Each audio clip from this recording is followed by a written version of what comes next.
What's up, guys? You ever get a hair up your butt and think about something like, man, you know what? I haven't played any Master System games in a long time, so that's what we're gonna do, man. We're gonna play some Master System. And I picked up a couple of newer games, at least to me, new to me games, and this is one of the games that I did pick up, World Grand Prix. Now, the thing is, we'll be playing this game for the first time. I've never seen it, I've never played it, and all the time this thing's been out. And one thing that I was very curious about when I saw this game, and I used to always see it in the manual and the catalog where you could preview games. I was always curious about it because it kind of reminded me Hang On, but I was never able to see what this game was like. Hopefully it works. Great, so it's World Grand Prix.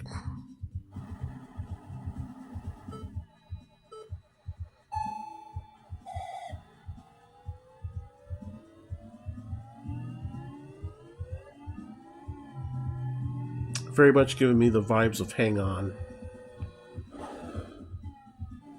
You know, kind of pole position style.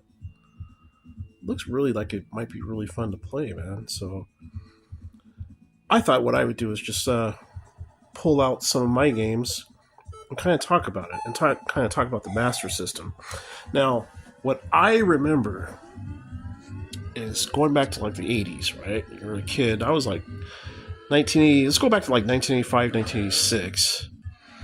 And, me and my brother, we're playing Atari, we're playing ColecoVision, and we're having fun kind of playing those older games that no one else wanted to play at that time, because this is kind of during the video game crash. And we were just happy just to play those type of games. But then once the Nintendo Entertainment System was announced, that was a huge freaking deal, because now Nintendo is going to bring out a console. And so I remember that very, very vividly with the announcement of the Nintendo Entertainment System. And I was looking forward to it, and I remember playing games in the Play Choice 10 in the arcade, and it was really, it was a big deal, man.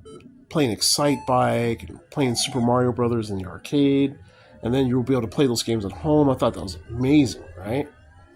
So we went to our electronics store, and we're looking at the Nintendo. I think we were playing Duck Hunt or something like that. I don't remember. But the thing is that Sega decided they're going to bring a console out, and it was called the Sega Master System. And the thing is, it was about Christmas time, and your parents were like, okay, what do you want for Christmas? And it was obvious we wanted a new game console, right? But you could only pick one, and that one was going to define you for the rest of pretty much your existence, right? So me and my brother, we would go through these different scenarios. We'd stay up late thinking about, okay, what are we going to get, man? Are we going to get the Nintendo, or are we going to get the Sega Master System? And these things would go on for a long time. It was more important than deciding who was going to be the president of the United States, man. It was just huge impact, huge ramifications. And we sat down, and we were going back and forth. And okay, yeah, we're transfixed on I think it was Transbot. It was that card game. Because the Sega Master System, now I don't have an original Sega Master System, but I do have Power-Based Converter. And this will allow you to play Sega Master System cards, and their cards, also the cards, very similar to the TurboGrafx. So they had both mediums simultaneously. So there were games like Teddy Boy and F-16 Fighting Falcon, and a couple of the smaller games use the card system. So, but the thing is, we decided we're going to get the Nintendo Entertainment System out of our deliberations, and so we got it that Christmas, and it was so cool. To have your own Nintendo. And this is about 1985, 1986, I think it was, kind of that year. And it was a very fun time. It was, as you guys all know, man, what a time to be playing video games. And But, that Sega was always there, right? That was their tagline, Sega. And we had a neighbor across the street. He got instead of getting a Nintendo, he got the Sega Master System. And, it was like a rivalry, what was better and everything like that. But I remember going over his house and seeing these colorful games and playing them over his house, and I was like, oh my god, dude, did we make a mistake? And it was one of those things that we were always going back and forth between what's better, Nintendo or Sega, and I always had respect for the Master System, and I always secretly loved it, and it's just one of those things. And I mean, the Nintendo, there's so many great games from, especially by the time, games like Russian Attack and Contra came out, and Jackal and all the Konami games. It's just by the time that happened, you knew that Sega had a lot of catching up to do, I guess you would say. But it still didn't mean anything, because Sega was they just had the games I just really wanted to play, man. So I did eventually get Sega Master System later. Me and my brother did, finally. Actually, what he did is he actually repaired a Sega Master System that had been pretty much was condemned, and my brother actually repaired it. And so we actually did experience the Sega Master System and the Nintendo at the same time. So I don't know. Why am I bringing that up, man? Because I just want to bring out some Sega Master System and try to play some of these games. Now, I'll show you what I have, man. Because I don't think I've ever showed any of my Sega Master System games. We'll try to go through it as fast as I can, man. But anyway, always loved Afterburner in the arcade, and when Sega brought 4 megabit version of Afterburner out, this was a must-have, man. I'm not saying it plays as good or as accurate as the arcade, but still, it was a great testament of what they could try to do with the Master System, right? The mother of all RPGs, Phantasy Star. This was the reason to even own a Sega Master System. I actually think that this is the ultimate game. Back then, even back in 1988, I thought this was the ultimate game. If I had this, now I didn't have it back in the day, I got it a lot later, but Phantasy Star was a 4 megabit role-playing game,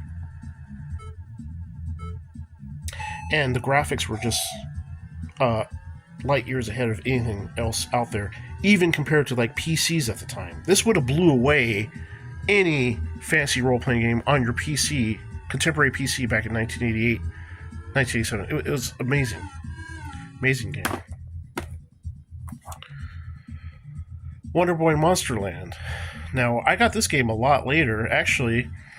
Never had it back in the day when, it was one of those games I was always jealous of. I'd see it in the I think back then it was a store called Playco in my neck of the woods, and I was probably about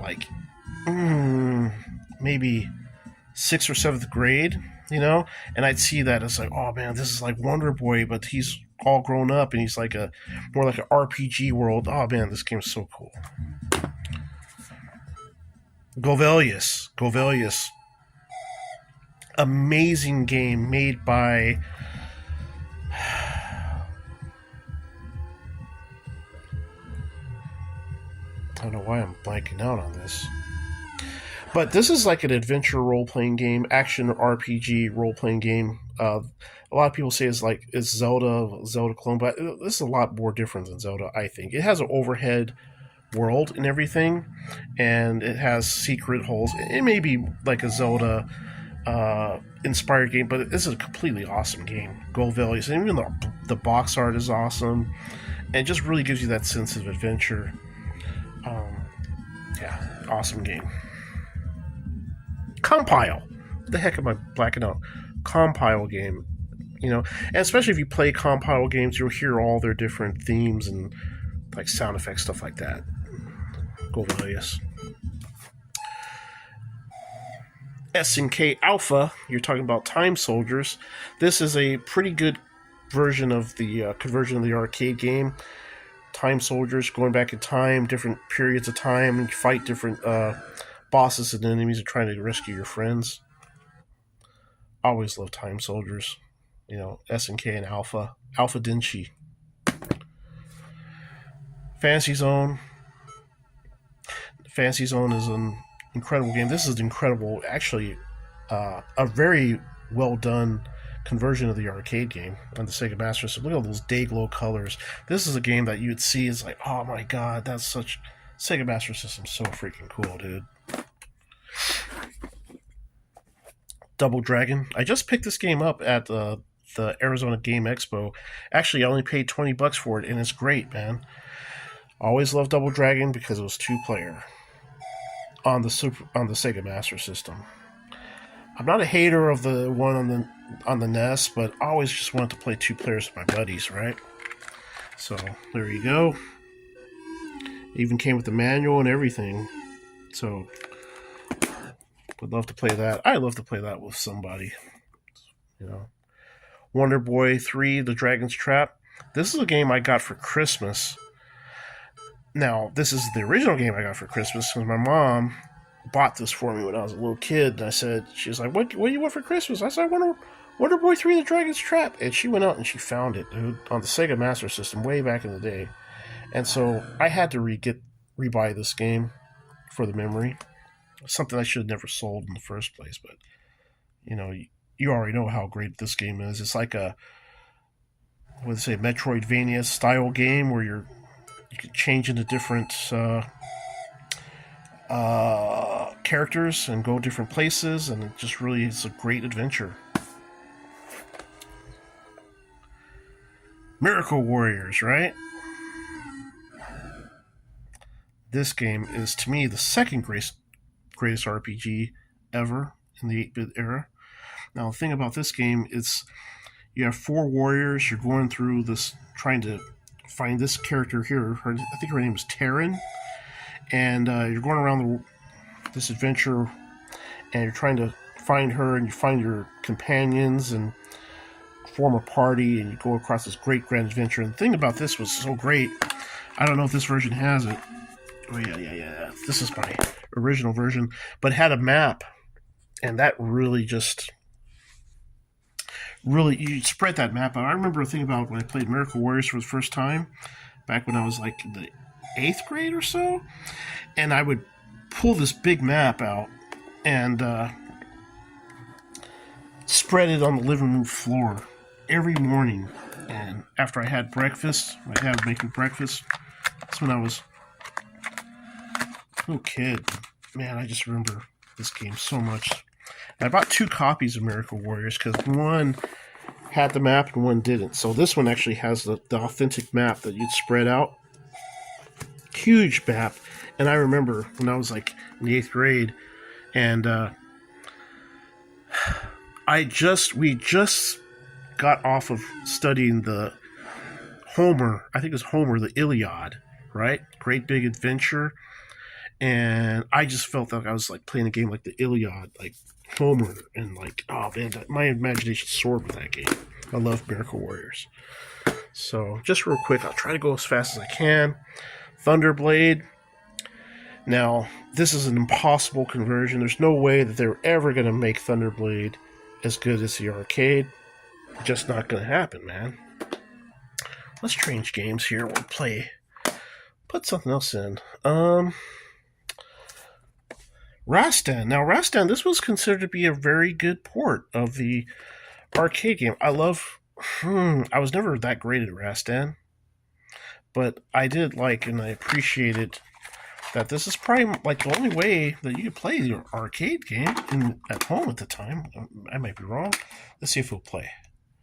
May not play the first time because I have to clean it, so we'll just pretend like that didn't happen.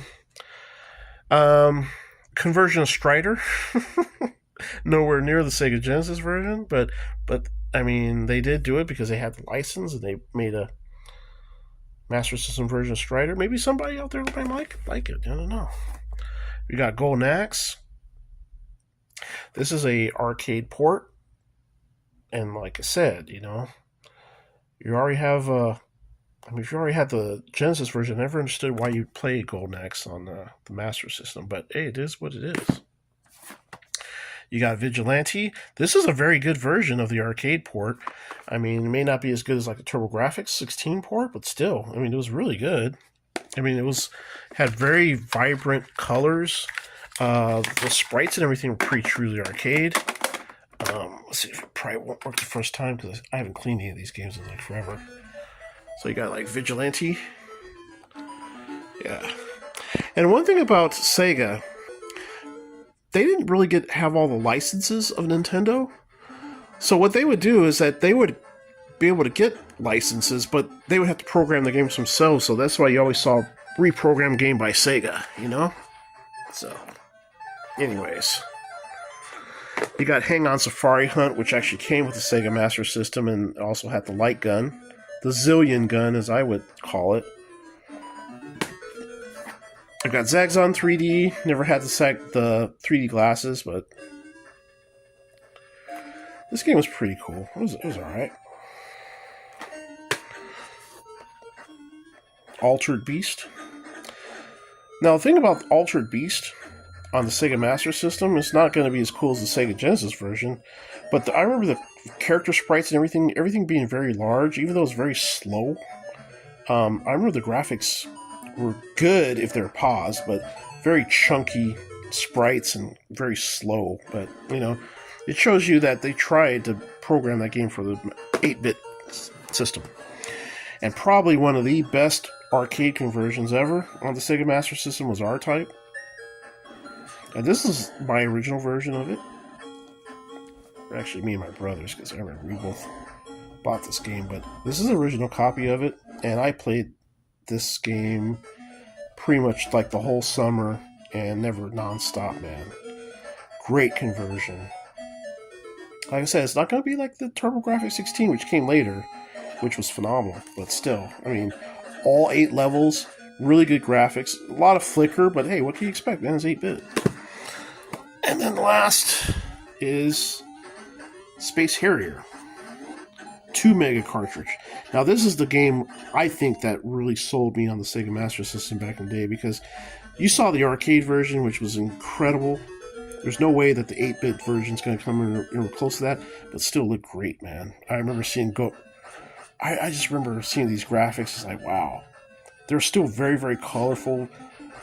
You know, the music and everything. So that's it, man. So anyways, man, I'm just going to play some Master System, man. Hope you guys are doing good out there, man. Stop by and say hello. Later.